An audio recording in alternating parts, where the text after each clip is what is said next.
Welcome to today's session in physics. Today we are discussing some additional problems based on equilibrium conditions. And these problems, they do not involve the presence of frictional force. So these problems are free of friction. Coming to the first question, as shown, three blocks are connected together and lie on a horizontal frictionless table and pulled to right with a force of F equal to 50 Newton. If M1 equal to 5 kilogram, M2 equal to 10 kilogram and M3 equal to 15 kilogram, find the tensions T1 and T2. So diagram is a part of the question. We are directly asked to find what are T1 and T2. So as it is given in the question, what are T1 and T2? Tensions along the string. You know, the force, the pulling force is on this side. With that force it is pulled, and here in between the three masses, along the string there is tension. Now we know as the pulling force pulls all the three masses will have the same acceleration. That acceleration is given by F is equal to total mass into acceleration, or acceleration is equal to total force by total mass. That means here force is 50 Newton divided by total mass becomes M1 plus M2 plus M3, that is 30 kilogram. So acceleration becomes 50 by 30, that is 5 by 3 meter per second square. Now to determine T1 and T2, we need to consider the free body diagrams of M1, M2 and M3. First, considering the free body diagram of M1, we have only one force is acting on M1, that is the force of tension. Here in this problem we are not considering the friction at all. So in the absence of friction we are doing this problem. So we have only one force acting on the mass M1. So T1, so we know M1 is having an acceleration A. So actually this tension T1 provides that body of mass M1 the acceleration A. So we can write this Newton's second law, that is T1 is equal to M1 into A. So we have 5 into 5 by 3, it is 5 into 5 by 3, okay, 5 into 5 by 3, that is 25 by 3, that is 8.33 Newton. Now applying second law to the second object, that is of mass M2, we have two forces acting on mass M2. So how to write that force equation here, you have to think, because both the forces, they are acting in opposite directions and the acceleration is in the direction of T2. So taking that direction of acceleration as the positive direction, we can write the net force acting on M2 is T2 minus T1. So this direction we are taking as positive direction. So T2 is acting in that direction, T1 in opposite direction. So the net force acting on that object is T2 minus T1. Now here our key concept is net force provides acceleration.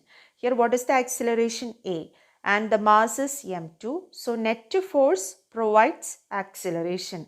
That means T2 minus T1 is equal to M2 into A. That's what we have, that equation, T2 minus T1 equal to M2 into A. So to find T2, we can consider the third object also, on which the two forces acting are the pulling force F and the tension T2. So here the net force is towards right, and that net force is F minus T2, and that net force provides acceleration A. So our force equation, it becomes F minus T2 equal to M3A. So any of these two equations we can use to find T2. Solving using the second equation, we have T2 to be 25 Newton. So T1 we are getting 8.33 Newton and T2 is 25 Newton. So this is how we have to solve this. Now coming to the next question. A person of mass m is standing on the floor of a lift elevator. Find the apparent weight when the lift is at rest or moving with uniform velocity v. Second, going upwards with a uniform acceleration a. Third, going downwards with uniform acceleration a. And fourth, falling freely. So in these four cases, we have to find the apparent weight of the man. Here the apparent weight means the weight measured by a weighing machine. You can imagine a weighing machine which is kept inside the lift, and the lift is going up and down. Along with the lift, this weighing machine also is going up and down, and actually the man is standing over this weighing machine.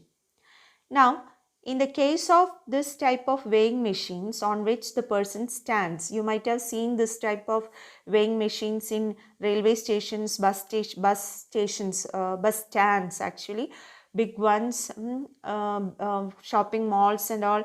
You can see this type of weighing machines where your mass can be measured. So you'll be simply standing on that platform and your mass will be shown in digital manner. So in that case, actually what measurement the weighing machine is showing is actually the normal reaction. You are exerting a force on that platform of the machine, and that platform exerts an equal and opposite force. Actually that opposite force, that means that normal reaction is being measured by the weighing machine in this case. So coming to the first part of the question. So it is this reading shown by the weighing machine. That's what we mean by that apparent weight in the question. So in the first case, it's given either the lift is at rest or it is moving with uniform velocity v. You know, both these states are equivalent in the sense the net force acting on that lift is 0. If either it is at rest or it is moving with constant velocity means no acceleration. So no acceleration means no external forces acting. So external force acting or the net force acting on that lift person system, in the first case it is 0. Okay, so in that first case the net force is 0. So you can see this diagram. Weight is acting downwards, normal reaction is acting upwards. Since the acceleration is 0, what can we write is net force is equal to 0, or we can write this R is equal to mg. It is this R which is measured by the weighing machine. I told it measures that this normal reaction R. So here R is normal reaction. Now textbook we were using the letter N. So any letter you can use. When we go further, in coming chapters, we'll be using R as normal reaction. So it depends. So you can use either N or R to show normal reaction. So here R will be equal to mg. That means if the lift is at rest or it is moving with uniform velocity, the weighing machine will be showing the actual weight of the person. That means apparent weight will be equal to the actual weight. So that is the first case. Now coming to the second case, if the elevator is accelerating upwards with an acceleration a. So here the elevator or the lift is having an upward acceleration a. So here the key concept which we have to use is net force only provides acceleration. So here the acceleration is in upward direction. So the net force on the man, it should be in upward direction. Then only the man will have an acceleration in the upward direction. No. So the net force should be in the upward direction, net force. So what will be the net force in the upward direction? R minus mg. Okay, R minus mg. So that R minus mg is the net force that provides what? The acceleration. So we can write R minus mg equal to ma. Or R is equal to, rearranging we have R is equal to mg plus ma. Okay, so it is this R which the weighing machine weighs. So what happens to the apparent weight, whether it will increase or decrease? In the previous case, there was no change. Apparent weight was the true weight itself and it was mg. Here it is mg plus ma, or we can write m into g plus a. So what is the situation actually?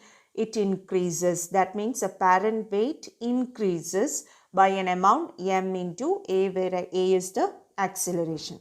So if the elevator is going upwards with an acceleration a, the apparent weight of the person is increasing. Now coming to the next case, that means when the elevator is accelerating downwards with an acceleration a. So the acceleration is downward. So as I stated earlier, the net force is acting in the downward direction. Net force is acting in the downward direction. So we can write the equation as the net force equal to mg minus r. Hope you understood why we took mg minus r, because net force comes in the downward direction. So mg minus r is equal to ma. So key concept is this: net force provides acceleration. Putting it as an equation, you will get mg minus r equal to m into a, or I said it is this r which is measured by the weighing machine. So taking r to the right hand side, we have mg minus ma is equal to r, or r is equal to m into g minus a. Or we can say that the apparent weight of the man decreases when the lift comes down with an acceleration a, and it decreases by a factor ma, where a is the downward acceleration. So that is the case when the elevator gets accelerated downwards. Now coming to the last part of the question, if the elevator falls freely. If the elevator falls freely, any body under free fall, it is having an acceleration equal to the acceleration due to gravity, and that is g. Okay, and it is falling freely means it is coming down. So here we use the same equation, same concept, that is the net force. So here it is coming down, so net force is mg minus r. mg minus r is equal to m into a. Here a is again what? G. So we have mg minus r is equal to mg, which indicates that r is equal to 0. Or the normal reaction 0 means the weighing machine will be showing a reading which is equal to 0. Okay, or the man, he experiences weightlessness when the elevator falls freely. That is the case. So that is very important, not only in the case of this freely falling elevator, all the objects which are under free fall, they experience weightlessness. It is because of this reason, that means the whole weight of the object is used to provide acceleration due to gravity. So the object experiences weightlessness. So in this particular case, when the elevator falls freely, the apparent weight of the man or the person will be equal to 0. Now coming to next question. A monkey of mass 40 kg climbs on a rope which can withstand a maximum tension of 600 Newton. In which of the following cases will the rope break? So this question is similar to the previous question. The only difference is this: here we don't have any lift. The tension along the string is mentioned here. Okay, so the monkey has a mass 40 kg. Okay, and the maximum tension which the rope can withstand is 600 Newton. What is the meaning of that statement? If the tension goes above 600 Newton, surely the string will break. The string will break, or the rope will break. Now you have asked to find in which of the cases the rope will break. So how will we do this? In each case, it's given first case as the case when the monkey climbs up with an acceleration 6 meter per second square. Second case is climbs down with an acceleration 4 meter per second square. And third case is climbs up with a uniform speed 5 meter per second. And fourth case is falls down the rope nearly freely under gravity. So last case is free fall. So in all the cases, what we need to find is the tension and see whether that tension in each case, whether it is greater than or less than equal to 600 Newton, because the maximum tension which the string or the rope can withstand is 600 Newton. So if the tension in each case, when we compare with 600 Newton, if it is greater than 600 Newton, surely the rope will break, otherwise it will not break. So let's start with the first case. In the first case, the monkey is going up with an acceleration. So when we draw the free body diagram of the monkey, the two forces acting on the monkey, they are its weight downward direction and the tension along the string in the upward direction. Since the monkey is going up with an acceleration A, here the net force is in upward direction. So using that key concept, that is net force provides an acceleration. Here we have T minus net force, it comes as T minus mg, that is equal to m into A. So T minus mg equal to ma.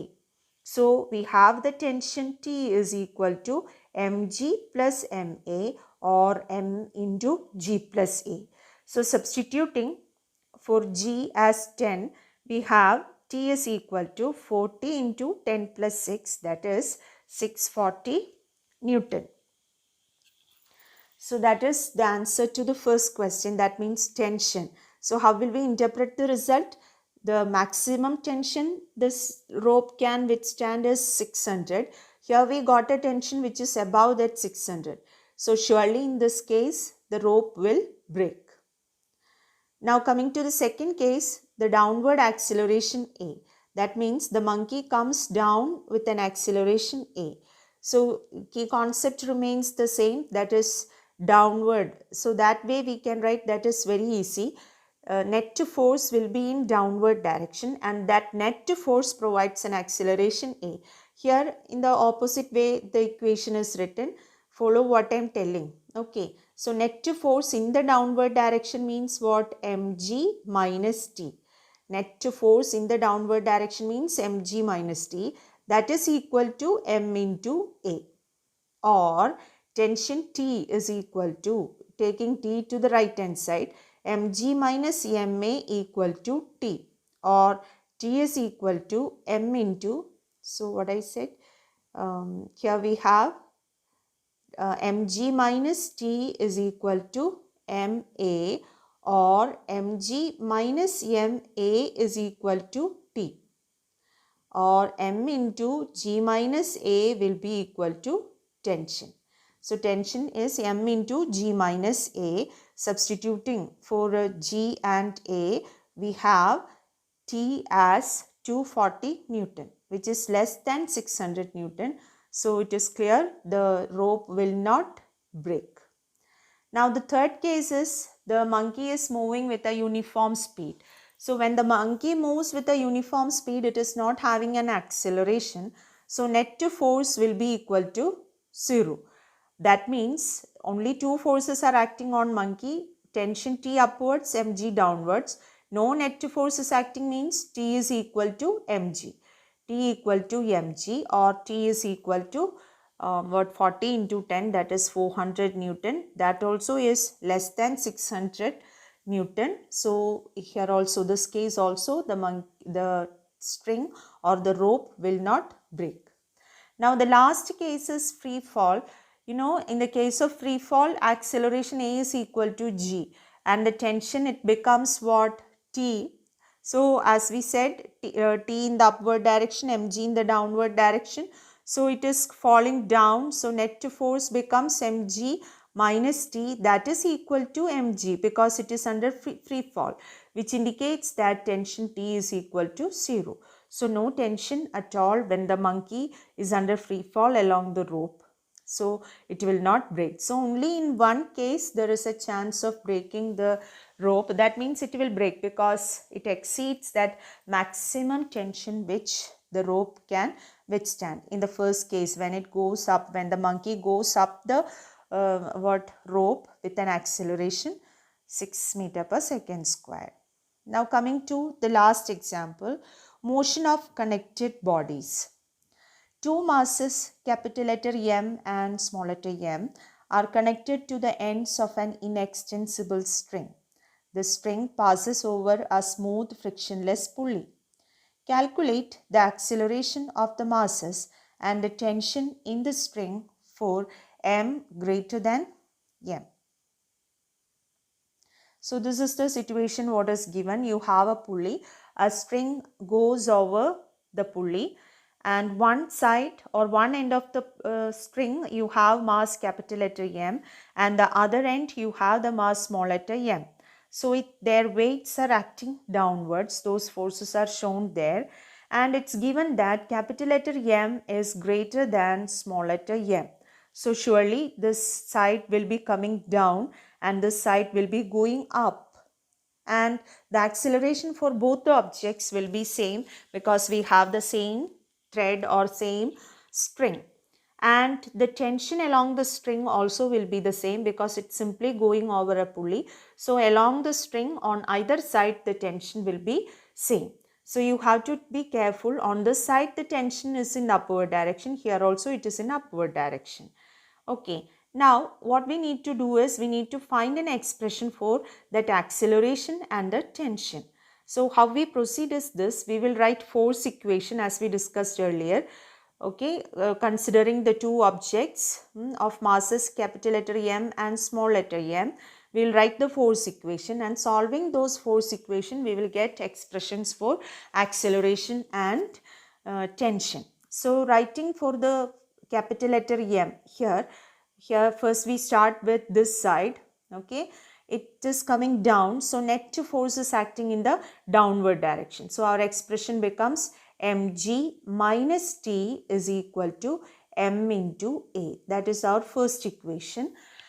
And the second equation we write for the second mass small letter m, it is going up.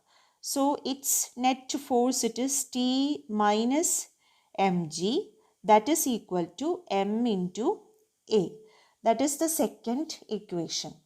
If we just add the two equations, minus t and t will get cancelled, and on left hand side what you have is capital letter M minus small letter m into g on left hand side by adding the two equations I am telling, and on right hand side you have m plus m into a.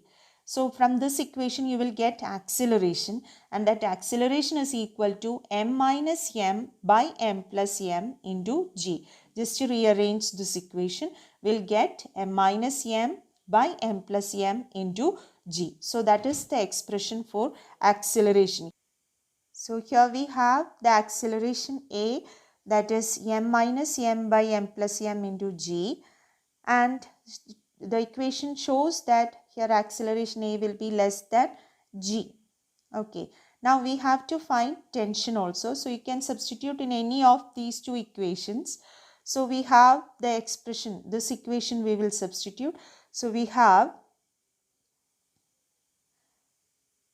T minus or T is equal to mg plus ma. So substituting for A and rearranging, we'll get the tension to be 2 mm by m plus m into g. So there will be some steps for this, getting this T. Do those steps and obtain T as 2 mm by m plus m into g. With that we conclude today's session. Thank you.